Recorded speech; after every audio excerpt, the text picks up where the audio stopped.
So, ayan guys, luto na ako ng ating ulam na tinapa. Ayan, ayan. Tapos yan guys, maghiwa na tayo ng ating sibuyas at kamatis. Tapos ito yung mangga. Sausawan. So, ayan guys, maghiwa na tayo ng ating sibuyas at bawang para sa ating bagoong. Isang bagoong. Tapos ito yung pangsawsawan, kamatis at sibuyas sa mangga. So ayan na guys, ang ating masarap na sausawan, mangga, kamatis, sibuyas.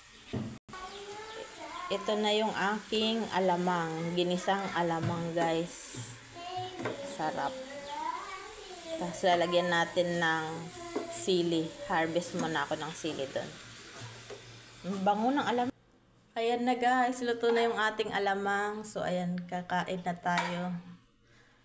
Yummy. Okay na. Tara, kain na tayo guys. That's it. Yan na guys, luto na. Ang sarap. Tinapa at ano, yan ang ulam natin. Bagoong. Ito siya pa. Ito siya. Ang dami kamay. May langaw. May langaw siya. Plato. Kain na tayo guys. Bye-bye. Kain na kami.